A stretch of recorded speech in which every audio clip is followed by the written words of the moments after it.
Hello everyone, welcome back. जैसा कि आप सबको पता है, हम 5 किंगडम सिस्टम ऑफ क्लासिफिकेशन पढ़ रहे थे जो आर.एच. विटेकर ने दी है। इसमें हमने किंगडम मोनिरा के बारे में कंप्लीट स्टडी कर ली है। आज हम डिस्कस करेंगे किंगडम प्रोटिस्टा के बारे में। किंगडम प्रोटिस्टा के बारे में डिटेल में स्टडी करने से पहले हम इस टेबल को एक बार फिर से देख लेंगे, क्योंकि हमने इसको पहले देखा है। तो फिर से हम सिर्फ किंगडम प्रोटिस्टा के कैरेक्टर्स इसमें देखेंगे। उसके बाद हम किंगडम प्रोटिस्टा को अच्छे से इन डिटेल पढ़ेंगे। तो पहला कैरेक्टर क्या दिया गया है किंगडम प्रोटिस्टा के लिए? Cell type. के किंगडम प्रोटिस्टा के अंदर जो ऑर्गेनिजम्स होते हैं उनकी कैसी सेल टाइप है, उनके सेल्स किस टाइप के हैं, वेदर दे आर प्रोकैरियोटिक और यूकैरियोटिक। तो किंगडम प्रोटिस्टा के अंदर जितने भी ऑर्गेनिजम्स हैं वो यूकैरियोटिक टाइप ऑफ ऑर्गेनिजम्स हैं, उनमें यूकैरियोटिक सेल्स हैं। इनमें सेल वॉल जो है, कुछ ऑर्गेनिजम्स में सेल वॉल प्रेजेंट होती है और कुछ ऑर्गेनिजम्स में सेल वॉल जो है वो एब्सेंट होती है। न्यूक्लियर मेम्ब्रेन इनमें प्रेजेंट होगी, तभी तो इनको यूकैरियोटिक कहा जाता है। बॉडी ऑर्गेनाइजेशन सेल्यूलर है, मतलब ये यूनिसेल्यूलर यूकैरियोटिक ऑर्गेनिजम्स हैं जो प्रोटिस्टा में पाए जाते हैं। मोड ऑफ न्यूट्रिशन इसमें ऑटोट्रॉफिक मोड ऑफ न्यूट्रिशन भी है and heterotrophic mode of nutrition भी है। ऑटोट्रॉफिक मोड ऑफ न्यूट्रिशन में photosynthetic autotrophic mode of nutrition है, जिसमें ऑर्गेनिजम्स जो हैं वो सनलाइट की हेल्प से अपने फूड को प्रिपेयर करेंगे। अब हम किंगडम प्रोटिस्टा को इन डिटेल डिस्कस करेंगे। स्टार्ट करते हैं किंगडम प्रोटिस्टा को। All single celled eukaryotes are placed under Protista. जितने भी सिंगल सेल्ड यूकैरियोट्स हैं उनको किंगडम प्रोटिस्टा में डाला गया है, but the boundaries of this kingdom are not well defined.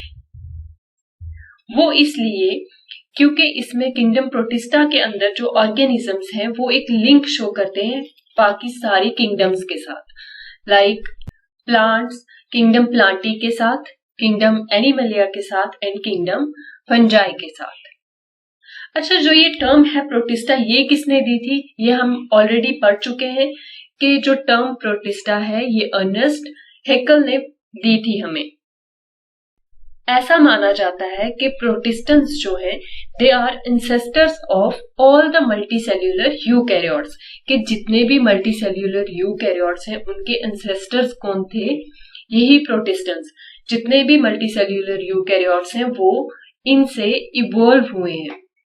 और मल्टीसेल्यूलर यूकैरियोट्स में कौन से ऑर्गेनिजम्स आते हैं? प्लांट्स, एनिमल्स, फंजाई, ये सब। अगर देखा जाए तो जो मेंबर्स हैं प्रोटिस्टा किंगडम के, दे आर प्राइमरी एक्वेटिक। ज्यादातर प्रोटिस्टेंट्स जो है वो एक्वेटिक हैं, वो पानी में रहने वाले ऑर्गेनिजम्स हैं। This kingdom forms a link with others dealing with plants, animals and fungi. ये हमने ऊपर ही पढ़ लिया कि इस जो किंगडम ये प्रोटिस्टा है इसकी बाउंड्रीज क्लियर नहीं है। क्यों? क्योंकि ये एक लिंक शो करता है दूसरे किंगडम के ऑर्गेनिजम्स के साथ, जैसे प्लांट्स, एनिमल्स और फंजाई के साथ। बीइंग यूकैरियोट्स, प्रोटिस्टेंट्स की सेल बॉडी में एक वेल डिफाइंड न्यूक्लियस होता है जिसके बाहर एक प्रॉपर न्यूक्लियर मेम्ब्रेन है, और दूसरे जो मेम्ब्रेन बाउंड ऑर्गेनेल्स हैं वो भी इसमें प्रेजेंट होते हैं। प्रोटिस्टेंट्स के अंदर जितने भी ऑर्गेनेल्स प्रेजेंट होंगे, लाइक माइटोकॉन्ड्रिया हो गया, गोल्जी अपरेटस हो गया, एंडोप्लाज्मिक रेटिक्यूलम, ये सारे मेम्ब्रेन बाउंड ऑर्गेनेल्स होंगे। As most of the protistants are aquatic, तो इसलिए सम हैव फ्लैजिला और सीलिया, क्योंकि ज्यादातर इनमें से एक्वेटिक हैं, वो पानी में रहते हैं, तो इसलिए बहुत सारे जो इसमें ऑर्गेनिजम्स प्रेजेंट हैं प्रोटिस्टा किंगडम में, उनमें से बहुत सारे ऐसे हैं जिनमें फ्लैजिला है या सीलिया होगा। फ्लैजिला और सीलिया ये क्यों होते हैं, किस चीज में हेल्प करते हैं? ये ऑर्गेनिज्म की मूवमेंट में हेल्प करते हैं। Protists reproduce asexually and sexually by a process involving cell fusion and zygote formation.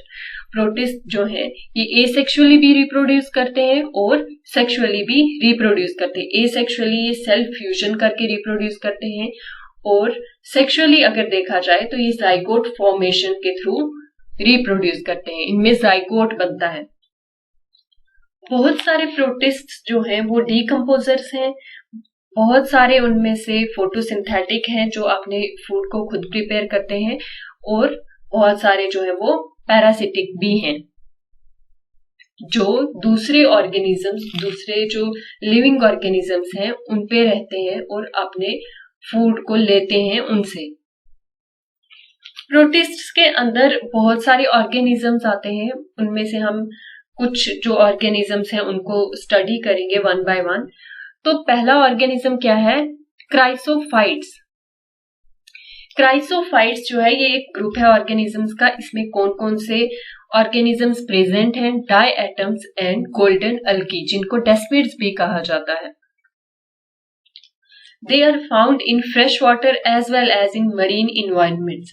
ये फ्रेश वाटर में भी प्रेजेंट होते हैं और मरीन वाटर या मरीन इन्वायरमेंट में भी प्रेजेंट होते हैं। फ्रेश वाटर क्या हो गया? जैसे पॉन्ड्स हो गए, लेक्स हो गए, जिनका पानी पीने लायक होता है। और मरीन इन्वायरमेंट सी हो गया, ओशन हो गया, जिनका वाटर जो है सॉल्टी होता है, वो पीने के लायक ना हो, उनको कहते हैं marine environment. They are microscopic, ये बहुत छोटे होते हैं, and float passively in water currents, इसीलिए इनको कहा जाता है प्लैंकटन। और ये पानी के करंट्स के साथ पैसिवली फ्लो करते हैं, और जो ऑर्गेनिजम्स वाटर करंट्स के साथ पैसिवली फ्लो करें उनको क्या कहते हैं? Planktons. Most of the chrysophytes are photosynthetic. ज्यादातर जो क्राइसोफाइट्स हैं वो फोटोसिंथेटिक हैं, वो फोटोसिंथेसिस करते हैं, लाइट एनर्जी से अपने फूड को प्रिपेयर करते हैं। अगर डायएटम्स को हम देखें तो उनके सेल वॉल्स जो हैं डायएटम्स के, वो दो थिन ओवरलैपिंग शेल्स बनाते हैं जो एक दूसरे के ऊपर फिट हो जाते हैं। जैसे कि एक सोप बॉक्स में दो पार्ट्स होते हैं वो एक दूसरे के साथ फिट हो जाते हैं, उसी तरह से डायएटम्स के सेल वॉल भी टू थिन ओवरलैपिंग शेल्स बनाते हैं जो एक दूसरे में फिट हुए होते हैं। ये इमेज अगर आपको दिख रही होगी तो इस इमेज में आप देखेंगे कि ये डायएटम्स की सेल वॉल है। ये एक सेल वॉल जो है ये ऊपर से है, दूसरी नीचे से। ये दोनों एक दूसरे में बहुत अच्छे से फिट हुए हैं, ऐसे ही जैसे कि एक सोप बॉक्स फिट हुआ होता है। The walls are embedded with silica and thus the walls are indestructible. जो वॉल्स हैं इनकी, ये दोनों, वो सिलिका की बनी होती है और इसीलिए ये जो वॉल्स हैं ये इंडिस्ट्रक्टिबल होती हैं। डायएटम्स के मरने के बाद भी, उनकी डेथ के बाद भी, जब उनकी बाकी बॉडी जो है वो डिस्ट्रॉय हो जाती है तो उनकी ये सेल वॉल्स जो है ये रह जाती हैं इनकी हैबिटेट में, वैसे ही ये डिपॉजिट होती रहती हैं उनकी हैबिटेट में। और ये जो एक्यूमुलेशन है इनकी सेल वॉल्स का over the billion of years is referred to as diatomaceous अर्थ।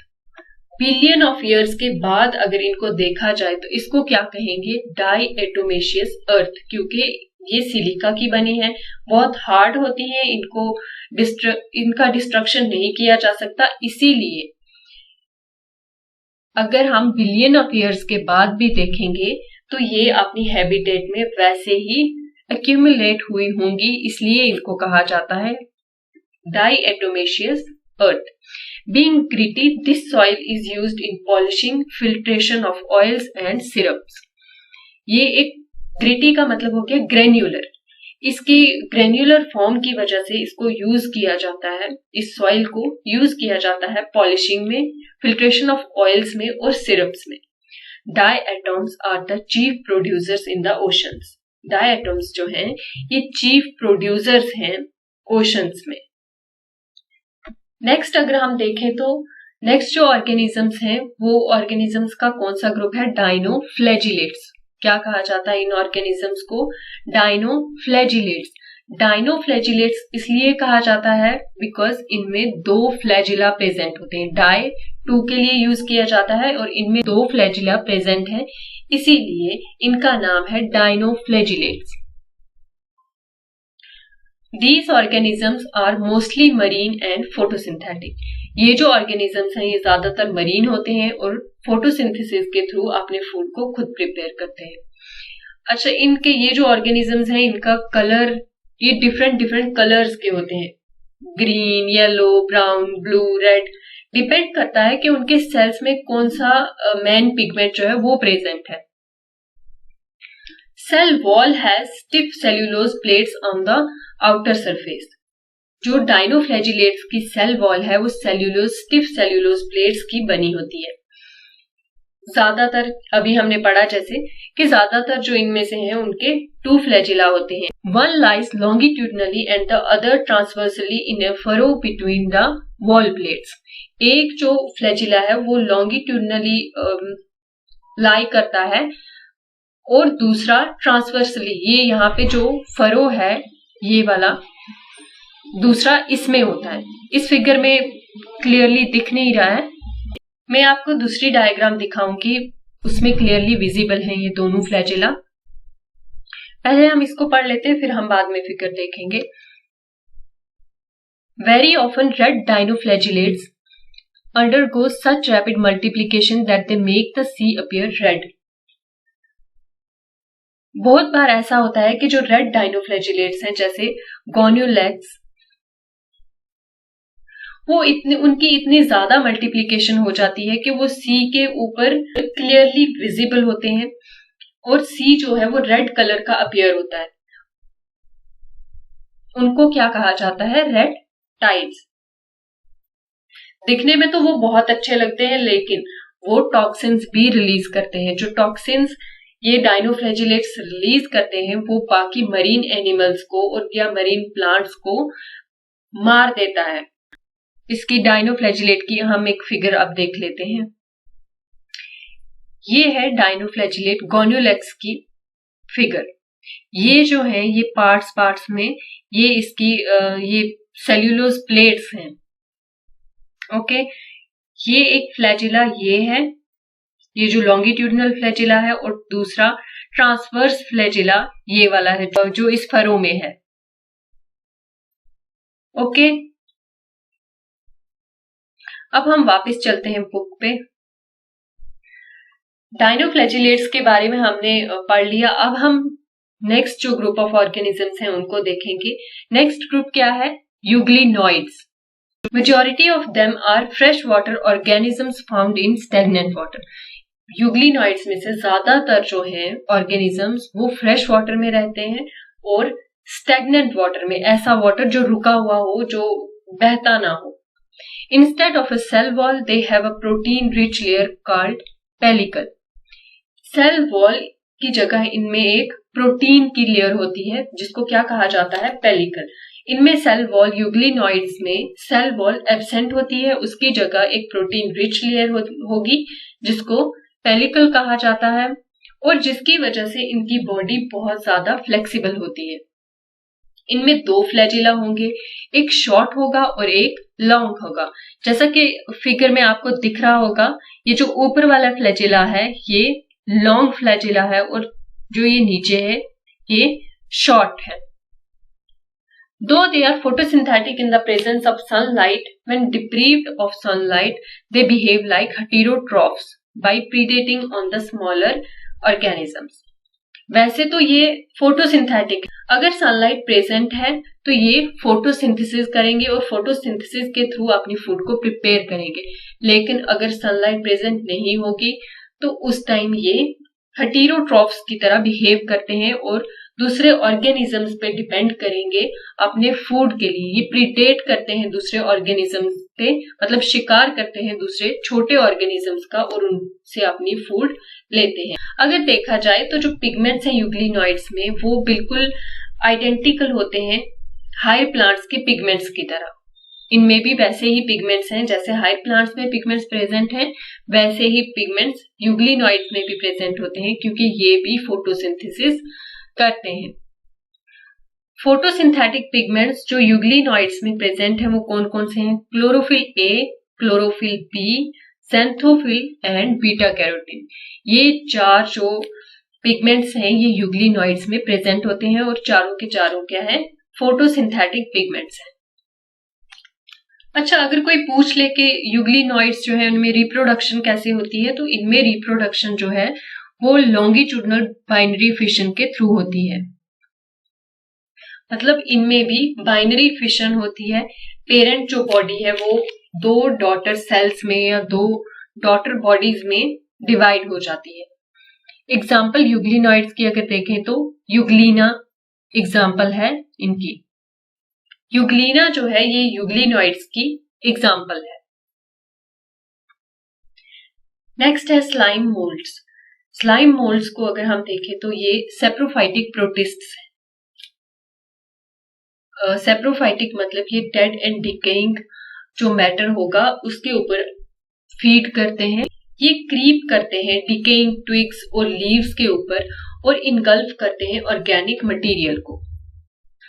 जैसे रॉटन लीव्स होंगे या ट्विग्स होंगी जो डिके हुई होंगी या डिके हो रही होंगी, उनके ऊपर ये क्या करते हैं, चलते रहते हैं और कोई भी अगर ऑर्गेनिक मटेरियल जितना भी होगा उनको इनगल्फ करते हैं। जब सूटेबल कंडीशंस होंगी तो ये एक एग्रीगेशन बना लेते हैं जिसको प्लाज्मोडियम कहा जाता है। सूटेबल कंडीशंस में क्या करते हैं, ये बहुत सारे जो स्लाइम मोल्ड्स होंगे वो इकट्ठे एक जगह पे आके एक एग्रीगेट बनाएंगे जिसको प्लाज्मोडियम कहा जाता है।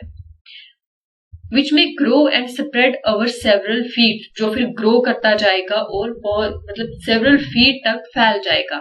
During unfavourable conditions the Plasmodium differentiates and forms fruiting bodies bearing the spores eight there tips. जब कंडीशंस अनफेवरेबल हो जाएंगी तो प्लाज्मोडियम डिफरेंशिएट होगा। डिफरेंशिएट का क्या मतलब हुआ कि अलग अलग सेल्स जो हैं वो अलग अलग फंक्शन करेंगे और फ्रूटिंग बॉडीज बनाएंगे जिनके ऊपर स्पोर्स होंगे उनकी टिप्स पे। मैं आपको एक फिगर दिखाऊंगी इसकी। जैसे इसको देखेंगे, ये जाइकोट है, जाइकोट से प्लाज्मोडियम में बहुत सारे जो ऐसे न्यूक्लियाई हैं वो एक जगह पे इकट्ठे होके एक एग्रीगेट बना के क्या बनाएंगे, ये बॉडी जिसको हम क्या कहेंगे, प्लाज्मोडियम। और अगर तो फेवरेबल कंडीशंस हैं तो प्लाज्मोडियम बनेगा और प्लाज्मोडियम जो है वो फैलता जाएगा। लेकिन अगर कंडीशंस अनफेवरेबल हो गई इसके बाद तो क्या बनेगा, एक फ्रूटिंग बॉडी बनेगी जिसकी टिप पे स्पोर्स होंगे। ये स्पोर्स जो हैं ये बहुत टाइम तक वायबल रह सकते हैं या जिंदा रह सकते हैं जब तक के फेवरेबल कंडीशंस ना आ जाएं। जब फेवरेबल कंडीशंस आएंगी तो ये स्पोर्स जो हैं वो जर्मिनेट हो जाएंगे या उनसे गैमेट्स बनेंगे और वो आपस में फ्यूज होके वापस से फर्टिलाइजेशन करेंगे। तो यहां से हमें एक चीज और पता चलती है कि स्लाइम मोल्ड्स में सेक्सुअल रिप्रोडक्शन भी होती है और एसेक्सुअल रिप्रोडक्शन भी होती है। इनके जो स्पोर्स हैं उनकी ट्रू वॉल्स होती हैं, उनके बाहर ट्रू वॉल्स होती हैं जिनकी वजह से वो एक्सट्रीमली रेजिस्ट, जिनकी वजह से वो बहुत सालों तक सरवाइव कर सकते हैं और बहुत एडवर्स कंडीशंस में भी सरवाइव कर सकते हैं। The spores are dispersed by air currents. ये स्पोर्स जो हैं ये हवा में फैल जाते हैं, हवा की जो एयर करंट्स हैं उनके साथ ही उड़ जाते हैं और जब भी कभी फेवरेबल कंडीशन आएगी तो ये वहां पे जर्मिनेट हो जाएंगे। ये जो फिगर है, फिगर सी, ये स्लाइम मोल्ड्स की है और ये प्लाज्मोडियम है जिसमें बहुत सारे जो ये स्लाइम मोल्ड्स है एक दूसरे के साथ एग्रीगेट होके जो बनाते हैं प्लाज्मोडियम, ये उसी की फिगर है। अच्छा, नेक्स्ट है प्रोटोजोन्स। जितने भी प्रोटोजोन्स हैं वो सारे हेटेरोट्रॉफ्स होते हैं, वो दूसरे ऑर्गेनिजम्स पे डिपेंड करते हैं अपनी फूड के लिए एंड लिव एज प्रीडेटर्स और पैरासाइट्स। और वो जिंदा कैसे रहते हैं, या तो वो प्रीडेशन करते हैं दूसरे ऑर्गेनिज्म का और एज पैरासाइट्स। ऐसा माना जाता है कि जो प्रोटोजोन्स हैं ये प्रिमिटिव रिलेटिव्स हैं एनिमल्स के। प्रोटोजोन्स के 4 मेजर ग्रुप्स हैं, कौन कौन से, amoeboid protozoans, flagellated protozoans, ciliated protozoans and sporozoans. तो पहले हम ये देखेंगे कि अमीबॉइड प्रोटोजोन्स ये क्या होते हैं। These organisms live in fresh water, sea water और moist soil। ये ज्यादातर कहाँ पाए जाते हैं, फ्रेश वाटर में, सी वाटर में भी और मॉइस्ट सॉइल में, ऐसी सॉइल जो नमी वाली हो। ये जो प्रोटोजोन्स हैं ये मूव कैसे करते हैं और अपने फूड को या किसी प्रे को कैसे कैप्चर करते हैं, स्यूडोपोडिया के थ्रू। स्यूडोपोडिया का क्या मतलब हो गया, फॉल्स फीट, जैसे कि अमीबा में आपने देखा होगा फॉल्स फीट बनाता है और उसी से लोकोमोशन करता है। अगर किसी भी प्रोटोजोन को अपना फूड लेना हो या किसी भी प्रे को पकड़ना हो तो वो इसको कैसे करेगा, अपने स्यूडोपोडिया या फॉल्स फीट की हेल्प से। तो इनमें लोकोमोटरी स्ट्रक्चर क्या हो गए, स्यूडोपोडिया। कुछ अमीबॉइड प्रोटोजोन्स जो हैं वो पैरासाइट्स भी हैं, लाइक एंट अमीबा हिस्टोलाइटिका। जो एंट अमीबा हिस्टोलाइटिका है या एंट अमीबा ही अगर हम ले लें, ये जीनस है एंट अमीबा। ये एक डिजीज कॉज करते हैं एमीबियोसिस, जिसकी वजह से डाइसेंट्री वगैरह हो जाती है। अगर हम नेक्स्ट टाइप देखें प्रोटोजोन्स की तो वो है फ्लैजिलेटेड प्रोटोजोन्स। जो इस ग्रुप के मेंबर्स हैं, फ्लैजिलेटेड प्रोटोजोन्स के अंदर जो मेंबर्स आते हैं इस ग्रुप में, वो या तो फ्री लिविंग होंगे या पैरासिटिक होंगे।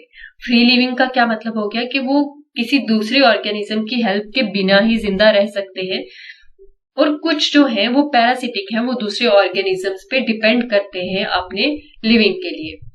दे हैव फ्लैजिला, इनमें फ्लैजिला भी प्रेजेंट होता है मूवमेंट के लिए।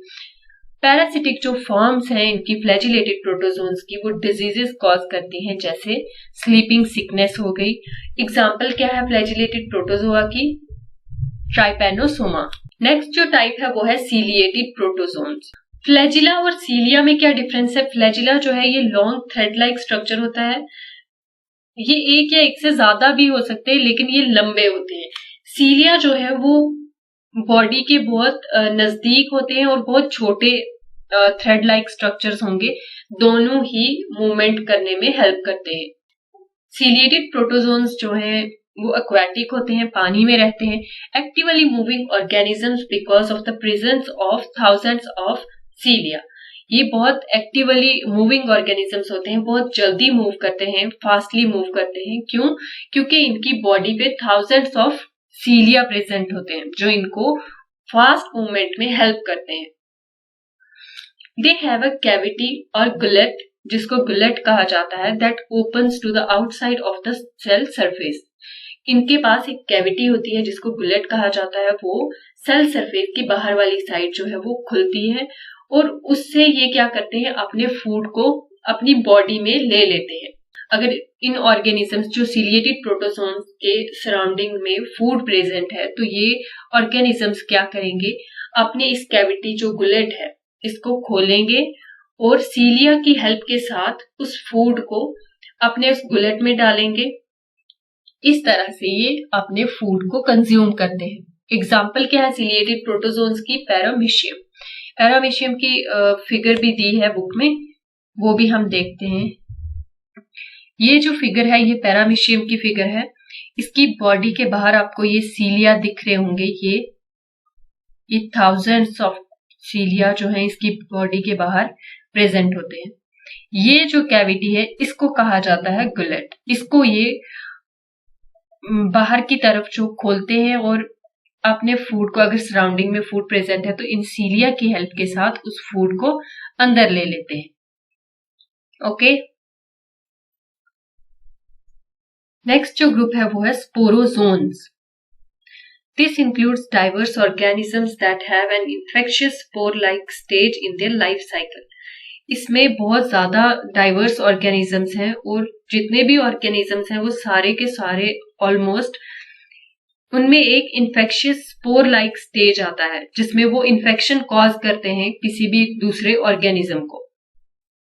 और इनमें से जो सबसे ज्यादा नोटोरियस है वो है प्लाज्मोडियम मलेरियल पैरासाइट। ये वो वाला प्लाज्मोडियम नहीं है जो हमने स्लाइम मोल्ड्स में पढ़ा है, ये है प्लाज्मोडियम वाइवैक्स, जिसकी वजह से मलेरिया होता है। Malaria a disease which has a staggering effect on human population. जितने भी स्पोरोजोन्स हैं वो सारे के सारे क्या होते हैं, इंडोपैरासाइट्स। नेक्स्ट है किंगडम फंजाई, उसको हम नेक्स्ट लेक्चर में पढ़ेंगे। आज के लिए इतना ही। Thank you so much.